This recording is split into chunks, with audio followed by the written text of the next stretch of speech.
이용식께 왜 일어난 좋은 일이 일어났을까?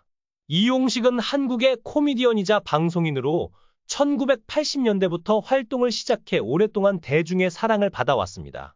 특히 유머 한번지와 같은 코미디 프로그램에서 큰 인기를 끌었으며 개성 넘치는 외모와 독특한 유머 스타일로 많은 시청자들에게 웃음을 전해주었죠.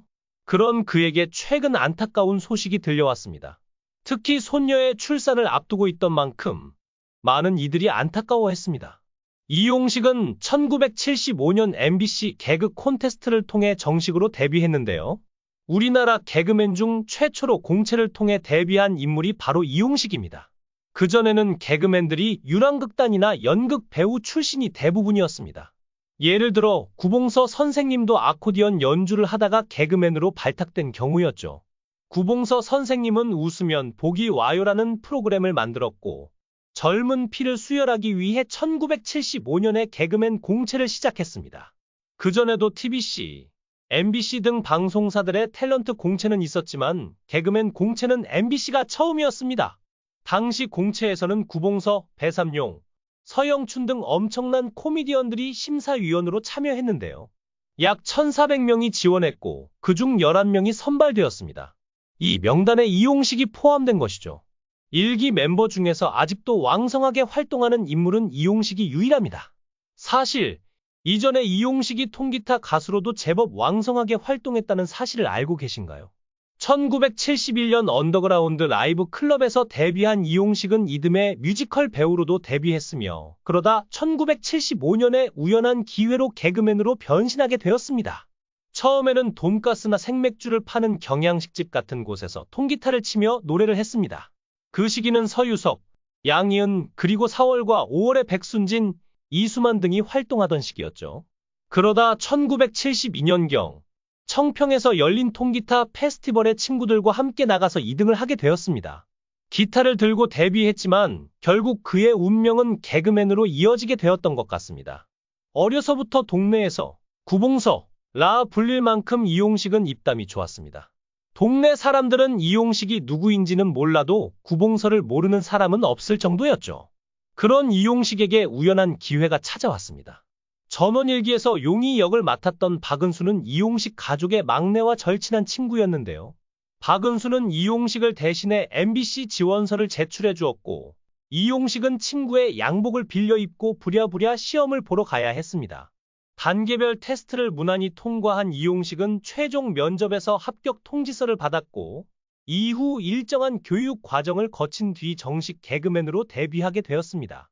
하지만 데뷔 후 빛을 보지 못하고 곧바로 군대로 가게 됐습니다. 군대에서 문선대에 배치된 덕분에 군 입대 중에도 공연을 이어갈 수 있었고 36개월 동안 오히려 실력을 키워갔습니다. 제대 후 다시 MBC로 돌아온 이용식은 자신의 인생 프로그램을 만나게 됩니다. 바로 뽀뽀뽀인데요. 당시 새로 생긴 프로그램으로 감담 PD가 원조 뽀미 언니인 왕영은 뽀병이 김병조, 뽀식이 이용식을 불러 최초의 어린이 전문 프로그램이 시작되었으니 잘 부탁한다고 말했습니다. 이용식은 그날부터 무려 19년간 고정 출연을 이어갔습니다. 당시 뽀뽀뽀는 엄청난 인기를 얻은 프로그램으로 유치원생들을 대상으로 했지만 초등학생들도 굉장히 많이 시청했다고 합니다. 그러다 보니 아이들이 학교에 지각하는 일이 생기고 부모님들이 아이들을 학교에 데려다 주고 직장에 늦는 경우도 많았습니다. 그래서 MBC 프로그램을 조금 더 빨리 시작할 수 없냐? 는 항해 전화가 자주 오기도 했다고 합니다. 이렇게 인기의 절정을 누리던 그에게도 불행은 비켜가지 않았습니다. 23년 전 아버지가 돌아가신 지 보름 후쯤 이용식에게도 심근경색이 발병했습니다. 아버지가 심근경색으로 돌아가셨기 때문에 이용식은 이 병이 얼마나 무서운지 누구보다 잘 알고 있었습니다. 워낙 열심히 공부하다 보니 주위 사람들은 이용식이 의사보다 심근경색에 대해 더 잘 안다 는 말까지 했을 정도였다고 합니다. 그런 이용식에게 심근경색이 찾아왔던 것이죠.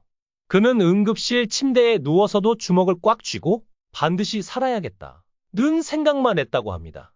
그리고 얼마 뒤 수술실 문틈 사이로 의자에 앉아 두 손을 모은 채 기도하고 있는 6살짜리 딸 수민이가 보였습니다.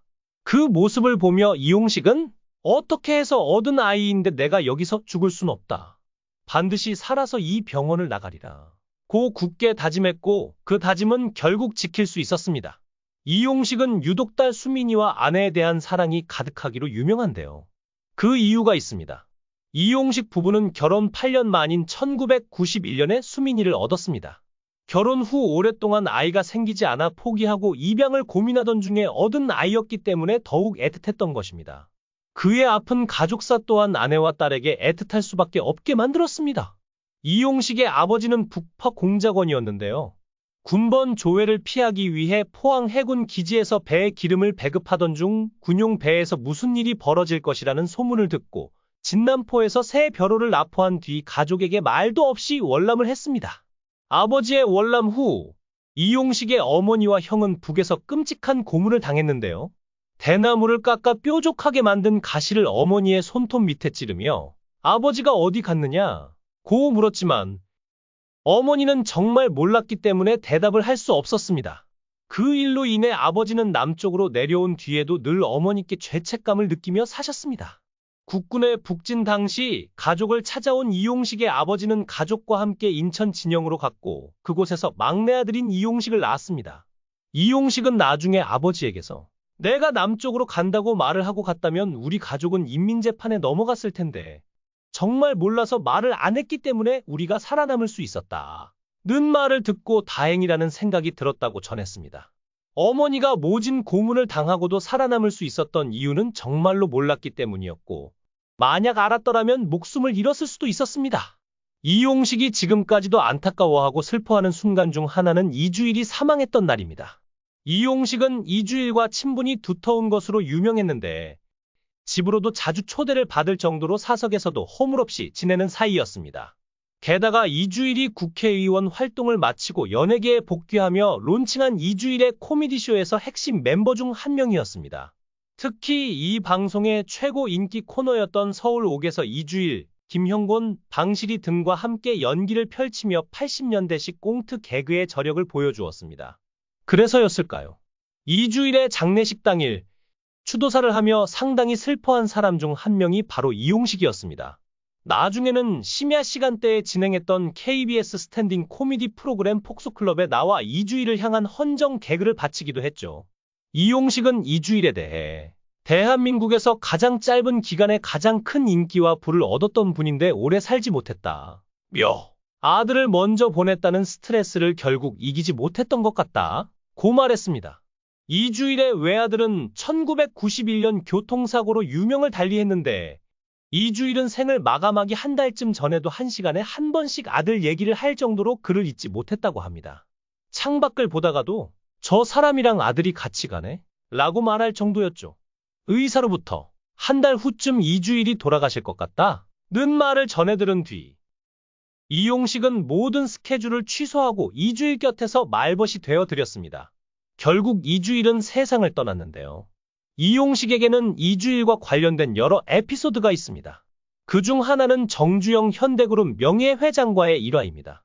정 명예회장은 이주일에게 홍송 새 그루를 선물한 적이 있습니다. 이주일은 그 나무를 분당 자택 정원에 심고 애지중지 길렀고 나무는 쑥쑥 자랐습니다. 그런데 그렇게 잘 자라던 홍송 새 그루가 이주일이 세상을 떠나기 얼마 전부터 이유 없이 시들더니 결국 모두 죽고 말았습니다. 이용식은 이를 두고 믿기지 않는 일이지만 내 눈으로 직접 봤다 고 말하며 마치 홍송도 주인의 아픔을 알았던 게 아닐까 싶었다고 전했습니다. 이렇게 존경하던 이주일을 떠나보내고 이용식은 깊은 슬픔에 잠겼습니다.